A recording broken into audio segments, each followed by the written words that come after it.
Hello friend, बाल विकास एवं शिक्षा शास्त्र से संबंधित एक नया टॉपिक संज्ञानात्मक विकास का सिद्धांत पर आज चर्चा करने वाले हैं।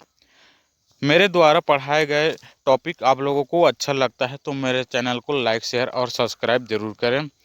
तो चलिए ज़्यादा देर न करते हुए वीडियो को स्टार्ट करते हैं। फर्स्ट है, आज जानने वाले हैं जीन पियाजे। जीन पियाजे 1896 1980 जीन पियाजे ने 1896 से 1980 स्विट्जरलैंड के एक प्रमुख मनोवैज्ञानिक थे। अल्फ्रेड बिने के साथ बुद्धि परीक्षण पर कार्य करते समय उन्होंने बालकों के संज्ञानात्मक विकास के सिद्धांत की अवधारणा प्रस्तुत की। उनके द्वारा प्रतिपादित इस सिद्धांत की व्याख्या करने से पहले इससे संबंधित कुछ महत्वपूर्ण संप्रत्यय की व्याख्या करना उचित है। क्या है? जीन पियाजे द्वारा समझाए गए अवधारणा को कुछ सिद्धांतों के माध्यम से पहले देखते हैं, जिनमें है अनुकूलन। अनुकूलन बालकों में वातावरण से सामंजस्य करने की जन्मजात प्रवृत्ति होती है। बालकों में क्या होता है? वातावरण से सामंजस्य स्थापित करने की जन्मजात प्रवृत्ति होती है, जिसे क्या कहते हैं? अनुकूलन कहते हैं। पियाजे ने अनुकूलन की प्रक्रिया को दो उप क्रियाओं में विभाजित किया है, जिनका विवरण निम्नवत है। प्रथम प्रक्रिया है आत्मसातकरण। यह एक ऐसी प्रक्रिया है जिसमें बालक समस्या के समाधान के लिए पूर्व में सीखी गई मानसिक प्रक्रियाओं का सहारा लेता है। आत्मसातकरण में क्या करते हैं? बालक जो है पहले से अपने द्वारा सीखी गई अनुभवों के माध्यम से किसी समस्या को समाधान करने के लिए कोशिश करता है। अगला है समायोजन। इस प्रक्रिया के अंतर्गत बालक अपनी योजना, संप्रत्यय, व्यवहार आदि में परिवर्तन लाकर नए वातावरण के साथ अनुकूलन करता है। समायोजन में क्या करते हैं? बालक जो है अपनी योजना, संप्रत्यय, व्यवहार आदि में परिवर्तन लाकर नए वातावरण के साथ अनुकूलन मतलब समायोजन करने का कोशिश करता है। अगला है साम्य धारण। साम्य धारण यह एक ऐसी प्रक्रिया है जिसके अंतर्गत बालक आत्मसातकरण तथा समायोजन की प्रक्रियाओं के मध्य एक संतुलन स्थापित करता है। किसी नई समस्या का सामना करते समय यही संतुलन बालक के संज्ञान को संतुलित रखता है। साम्य धारण क्या है? आत्मसातकरण एवं समायोजन दोनों का यह मिला हुआ रूप है, जिनके द्वारा बालक जो है किसी नई समस्या का समाधान साम्य धारण के द्वारा करते हैं। अगला है संरक्षण। बालक द्वारा वातावरण में परिवर्तन एवं स्थिरता दोनों को समझने की क्षमता तथा किसी वस्तु के तत्व एवं रंग रूप में परिवर्तन से अलग करने की क्षमता संरक्षण है। संरक्षण में क्या है? वातावरण में परिवर्तन एवं स्थिरता दोनों को समझने की क्षमता तथा किसी वस्तु के तत्व रंग रूप में परिवर्तन करने की, अलग करने की यह क्षमता जो है संरक्षण कहलाती है। अगला बिंदु है संज्ञानात्मक संरचना। संज्ञानात्मक संरचना किसी बालक के मानसिक संगठन या क्षमताओं को उसकी संज्ञानात्मक संरचना कहा जाता है। क्या है संज्ञानात्मक संरचना? किसी बालक के मानसिक संगठन या क्षमताओं को, मानसिक संगठन या क्षमता क्या है, उसी को संज्ञानात्मक संरचना कहा जाता है। इसी संरचना के आधार पर ही बड़ी आयु वर्ग का बालक छोटी आयु वर्ग के बालक से भिन्न होता है। अगला बिंदु क्या है? मानसिक संक्रिया। जब कोई बालक किसी समस्या के समाधान पर चिंतन करता है तो वह मानसिक संक्रिया की अवस्था में होता है। बालक क्या होता है? जब किसी समस्या का समाधान पर चिंतन करता है तो वह मानसिक संक्रिया की अवस्था में होती है। पियाजे के अनुसार मानसिक संक्रिया चिंतन की एक प्रमुख साधन है। चिंतन की प्रमुख साधन मानसिक संक्रिया है। ठीक है। अगला बिंदु है स्कीमा। स्कीमा क्या है? यह एक मानसिक संक्रिया तथा संज्ञानात्मक संक्रिया से संबंधित वह मानसिक संरचना है जिसका सामान्यीकरण किया जा सकता है। स्कीमा क्या है? यह एक मानसिक संक्रिया तथा संज्ञानात्मक संक्रिया से संबंधित वह मानसिक संरचना है जिसका सामान्यीकरण किया जा सकता है। अगला है विकेंद्रीकरण।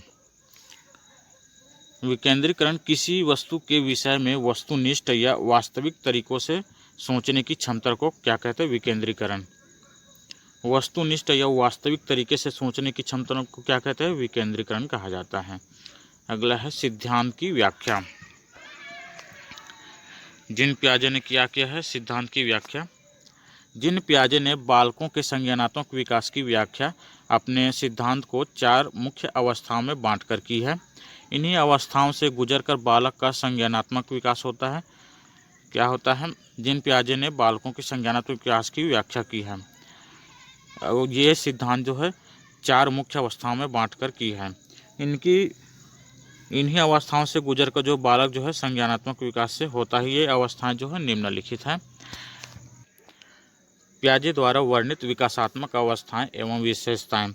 इसमें जो है 4 तालिकाएं बनी हुई हैं, जिनमें फर्स्ट तालिका में है सरल क्रमांक, दूसरी में अवस्था, बालक की कौन सी अवस्था है वो, और तीसरी में है सन्निकट आयु, और चौथे में है विशेषताएं। जिनमें फर्स्ट दिया गया है संवेदी प्रेरक अवस्था। यह जो है 0 से 2 वर्ष की आयु होती है।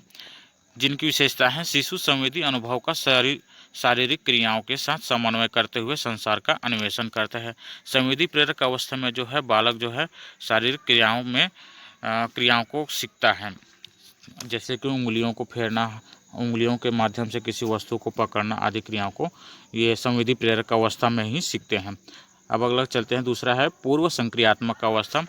यह जो है 2 से 7 वर्ष की आयु होती है, जिनकी विशेषता है प्रतीकात्मक विचार विकसित होते हैं, वस्तु स्थायित्व उत्पन्न होता है, बच्चा वस्तु के विभिन्न भौतिक गुणों को समन्वित नहीं कर पाता है। इस अवस्था में बच्चा जो है किसी वस्तु के भौतिक गुणों को नहीं समझ पाता है। इनमें जो है थोड़ी से बच्चे वस्तु को पकड़ लेता है, हाँ, पूरी तरह से, मगर उस वस्तु को बारे में थोड़ा से उनको कम जानकारी हो पाता है। अगला है तीसरा दिया गया है मूर्त संक्रियात्मक अवस्था। 7 से 11 वर्ष की आयु की होती है, जिनकी विशेषता है बच्चा जो है मूर्त घटनाओं के संबंध में युक्ति संगत तर्क कर सकता है और वस्तुओं को विभिन्न समूह में वर्गीकृत कर सकता है। वस्तुओं की मानस प्रतिमाओं पर परिवर्तनीय मानसिक संक्रियाएं करने में सक्षम होता है। इस अवस्था में जो बालक जो है किसी वस्तु के बारे में पूरी तरह से जान जाता है और उन वस्तुओं को अलग करने की उनमें क्षमता पैदा हो जाती है। वस्तुओं के मानस में यह स्पष्ट हो जाता है कि कौन सी वस्तु किस चीज़ की है और किनको क्या उपयोग करना है। अगला टॉपिक है औपचारिक संक्रियात्मक।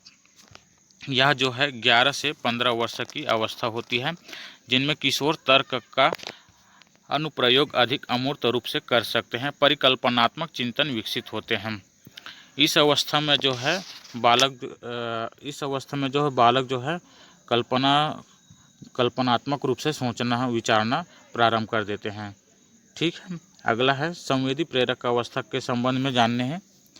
यह अवस्था जन्म से 2 वर्ष तक की होती है। इस अवस्था में शिशु अपनी आँखों, कानों, हाथों और अन्य संवेदी प्रेरक उपकरणों के माध्यम से सोचता है। इस अवस्था में शिशुओं का संज्ञानात्मक विकास प्रायः 6 अवस्थाओं से होकर गुजरता है। संवेदी प्रेरक अवस्था में जो है बालक जो है संज्ञानात्मक विकास जो है 6 अवस्थाओं से होकर गुजरता है, जिनमें से है फर्स्ट है प्रतिवर्त क्रियाओं की अवस्था।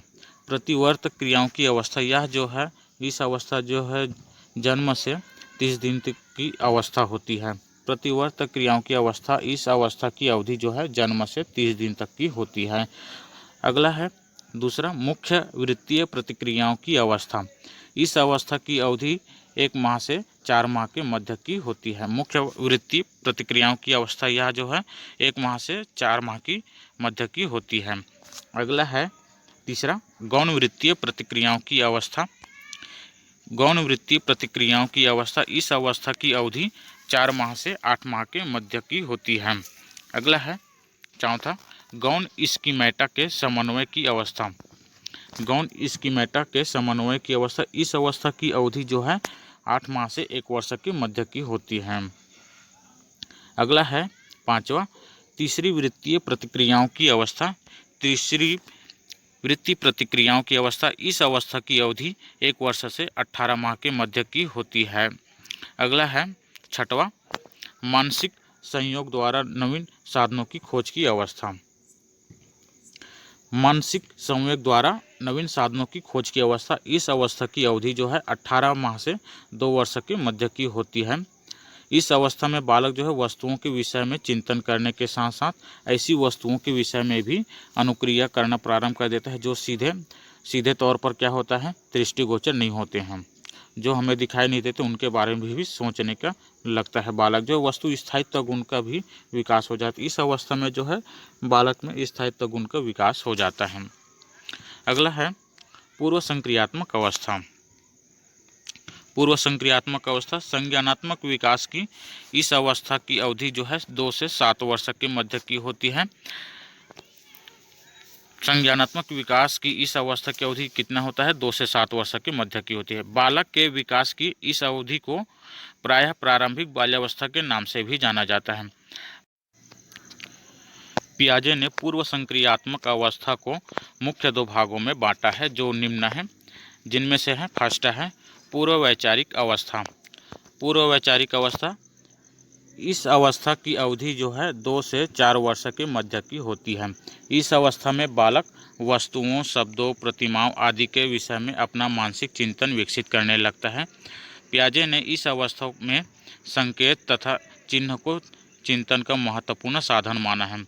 इस अवस्था में बालक द्वारा किए जाने वाले कार्य लाक्षणिक मुख्यतः अनुकरण तथा खेल के माध्यम से किए जाते हैं। पूर्व वैचारिक अवस्था में जो बालक जो है वस्तुओं एवं प्रतिमाओं आदि के बारे में अपना मानसिक चिंतन विकसित अच्छी तरह से कर पाते हैं। अगला टॉपिक अंतर्दृष्टि व्यवस्था। इस अवस्था की अवधि 4 से 7 वर्ष के मध्य की होती है। इस अवस्था में बालक का चिंतन एवं तर्कना पहले से अधिक विकसित हो जाता है एवं परिपक्व हो जाता है। अंतर्दृष्टि अवस्था में जो क्या हो जाता है, बालक का मानसिक चिंतन जो है परिपक्व हो जाता है, जैसे कि जोड़, घटाव, गुणा व भाग आदि में सम्मिलित तो हो जाता है, परंतु इन मानसिक क्रियाओं के पीछे छिपे नियमों को समझ नहीं पाता है, अर्थात उसके तर्क में कर्मबद्धता का अभाव होता है। अंतर्दृष्टि अवस्था में जो है बालक जो है किसी जोड़, गुणा, घटाव, भाग आदि को तो सीख जाता है, किंतु उनके द्वारा जो है उसको सीरियल वाइज कैसे करना है, क्रमबद्धता में थोड़ी सी कमी पाई जाती है। अगला है मूर्त संक्रियात्मक अवस्था। मूर्त संक्रियात्मक अवस्था, इस अवस्था की अवधि 7 से 11 वर्ष के मध्य की होती है। संज्ञानात्मक विकास की इस अवस्था में बालक का चिंतन एवं तर्कना पहली अवस्था पूर्व संक्रियात्मक अवस्था की तुलना में अधिक क्रमबद्ध तथा तर्कसंगत हो जाता है। साथ इसके बाद है पियाजे द्वारा वर्णित विकासात्मक अवस्थाएं एवं तत्संबंधी उपलब्धियां। पियाजे द्वारा वर्णित विकासात्मक अवस्थाएं एवं तत्संबंधी उपलब्धियां, जिनमें से 3 तालिका बनी हुए हैं, जिनमें फर्स्ट तालिका में दिया गया अवस्था तथा सन्निकट आयु, और दूसरी तालिका में दिया गया है विचार, और तीसरी में है तत्संबंधित उपलब्धियां, जिनमें है फर्स्ट है संवेदी गत्यात्मक अवस्था, जिनका विचार है संवेदी गत्यात्मक विचार, जिनका तत्संबंधित उपलब्धियां हैं पूर्व शाब्दिक गतियों की पुनरावृत्ति, प्रयत्न, भूल, व्यवहार का आरंभ, वस्तु स्थायित्व, जीवारोध, उत्परण। अगला है 0 वर्ष से 2 वर्ष तक पूर्व संक्रियात्मक अवस्था। 0 वर्ष से 2 वर्ष तक क्या होता है, पूर्व संक्रियात्मक अवस्था होता है, जिनमें जो है परिक्रमणात्मक विचार आते हैं। इनमें जो विचार जो है परिक्रमणात्मक होते हैं, और तत्व संबंधी उपलब्धियां, इनमें जो है अहम केंद्रित नकल करने की प्रवृत्ति, प्रत्यक्षात्मक, तार्किक, कल्पनात्मक आदि होते हैं। इस प्रकार जो है 0 से 2 वर्ष में अहम केंद्रित और नकल करने की प्रवृत्ति पाई जाती है। इसमें अगला क्या है 2 से 7 वर्ष तक, इसमें जो विचार आते हैं अंतः प्रज्ञात्मक विचार। अंतः प्रज्ञात्मक विचार, इससे तत्व संबंधित उपलब्धियां हैं खेल, अस्थिर, अनौपचारिक, तार्किकता। इस प्रकार के खेल के माध्यम से जो बालक है 2 से 7 वर्ष में अनौपचारिक तार्किक क्रियाएं करते हैं। मूर्त संक्रियात्मक अवस्था में क्या होता है, स्पष्टीकरण हो जाता है, संरक्षण, परीक्षण, क्रमबद्धता, निर्मित। इस प्रकार की क्रिया में जो है बालक जो है स्पष्ट रूप से संज्ञानात्मक विकास को सीख जाता है। अगला है 7 वर्ष से 11 वर्ष तक की अवस्था, आगमनात्मक विचार आते हैं, ठीक है, जिनमें से है क्रमबद्धता, निर्मित करना, रूपांतरण, वर्गीकरण, कल्पनात्मकता इत्यादि। अगला है औपचारिक संक्रियात्मक अवस्था। औपचारिक संक्रियात्मक अवस्था जो है 11 वर्ष व उससे अधिक की होती है, जिनमें जो है निगमनात्मक विचार आते हैं। 11 वर्ष या उससे अधिक अवस्था में क्या आते हैं? निगमनात्मक विचार, तर्क का अनुप्रयोग करना, निष्कर्ष निकालना, शाब्दिक परिकल्पना, आदर्शात्मक चिंतन, दूसरों के साथ जुड़कर कार्य करना, समानुपातिकता, प्रसंभावादी या संयोजकीय तार्किकता, अनौपचारिक संबंध। इस प्रकार से जो है औपचारिक संक्रियात्मक अवस्था के दौरान जो है बालक जो है कल्पना, निष्कर्ष निकालना, आदर्श चिंतन करना, इस प्रकार से सभी क्रियाएं जो है 11 वर्ष या उससे अधिक की उम्र में होती है। अगला टॉपिक है औपचारिक संक्रियात्मक अवस्था। औपचारिक संक्रियात्मक अवस्था, इस अवस्था की अवधि जो है 11 से 15 वर्ष के मध्य की होती है। इस अवस्था में बालक अमूर्त तथा वैज्ञानिक ढंग से सोचने की क्षमता विकसित हो जाती है। औपचारिक संक्रियात्मक अवस्था में क्या होता है? जो है वैज्ञानिक ढंग से सोचने की क्षमता जो है बालक में विकास हो जाता है। वाइगोत्स्की का सामाजिक सांस्कृतिक संज्ञानात्मक सिद्धांत। वाइगोत्स्की का सामाजिक सांस्कृतिक सिद्धांत बालक के संज्ञानात्मक विकास पर आधारित है। इस सिद्धांत के अनुसार बालक का संज्ञानात्मक विकास एक अंतरवैयक्तिक सामाजिक परिस्थिति में संपन्न होता है। समाज में उसके लिए जैसी सुविधाएं उपलब्ध होगी उसका विकास भी वैसा ही होगा। इस प्रकार वाइगोत्स्की के अनुसार कुछ महत्वपूर्ण बिंदु बताए हैं जो निम्नवत हैं, जिनमें से फर्स्ट है बालक के संज्ञानात्मक विकास में संस्कृति एक महत्वपूर्ण कारक है। बालक के संज्ञानात्मक विकास में संस्कृति क्या है? एक महत्वपूर्ण कारक है। अगला बिंदु है बालक का संज्ञानात्मक विकास अधिगम के द्वारा ही संभव है। बालक का संज्ञानात्मक विकास जो है अधिगम के द्वारा ही संभव होता है। तीसरा बिंदु है बालक के संज्ञानात्मक विकास की व्याख्या एक अकेले अमूर्त सिद्धांत के आधार पर नहीं की जा सकती है। बालक के संज्ञानात्मक विकास की व्याख्या जो है एक अकेले अमूर्त सिद्धांत के आधार पर नहीं की जा सकती है। अगला चौथा बिंदु है बालक का संज्ञानात्मक विकास सामाजिक क्रियाओं के अंतःकरण के आधार पर होती है। बालक का संज्ञानात्मक विकास जो है सामाजिक अंतःक्रियाओं के आधार पर होती है। इस प्रकार जो है आज का टॉपिक यहीं पर समाप्त करते हैं। यदि मेरे द्वारा पढ़ाया गया टॉपिक आप लोगों को अच्छा लगता है तो मेरे चैनल को लाइक, शेयर और सब्सक्राइब जरूर करें।